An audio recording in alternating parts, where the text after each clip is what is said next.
शेख हसीना का चला जादू। आम चुनाव में मिली 254 सीटें। हसीना की जीत में हिंदू वोटर्स की बड़ी भूमिका। क्या अब वहां हिंदुओं पर अत्याचार थमेगा?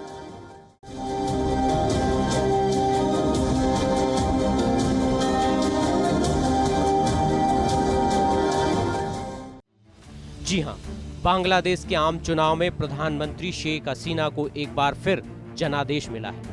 यहां हुए आम चुनाव में हसीना की पार्टी आवामी लीग को 204 सीटें मिली हैं। 50 सीटें आवामी लीग के ही निर्दलीय उम्मीदवारों ने जीती, यानी कुल 299 सीटों में से 254 सीटें शेख हसीना के समर्थक नेताओं के खाते में गई। सबसे खास बात, बांग्लादेश के इतिहास में पहली बार आवामी लीग को 107 सीटों पर हिंदू वोटर्स ने जीत दिलाई। हसीना ने गोपालगंज 3 सीट से लगातार 8वीं बार भारी मतों से जीत हासिल की।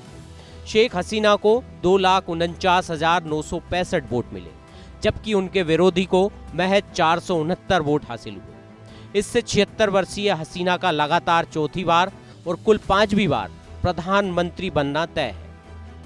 दरअसल बांग्लादेश की पूर्व प्रधानमंत्री खालिदा जिया की पार्टी बीएनपी और इस्लामी राष्ट्र बनाने का मंसूबा रखने वाली जमाते इस्लामी चुनाव से दूर रही। इस वजह से 40% ही मतदान हुआ।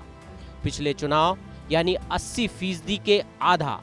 ऐसे में 10% आबादी वाले हिंदुओं के वोट एक तरफा आवामी लीग को गए और हिंदू वोट के कारण कुल 107 सीटों पर उनकी जीत पक्की हो गई। इसमें कई सीटें तो ऐसी हैं जहां हिंदू वोटर्स 20 से 40% तक हैं। दूसरा बड़ा फैक्टर, हिंदू, बौद्ध, ईसाई और ओकिया परिषद ने भी उनकी वापसी में बड़ा जोर लगाया।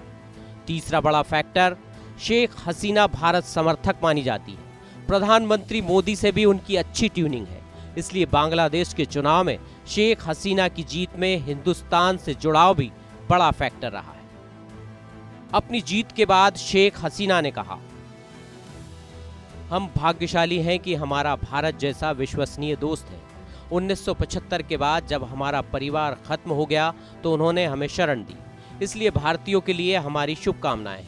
मैं सुनिश्चित करना चाहती हूं कि बांग्लादेश में लोकतंत्र जारी रहे। लेकिन जिन हिंदुओं के बूते शेख हसीना चुनाव जीती हैं, बांग्लादेश में उन हिंदुओं की हालत बेहद खराब है।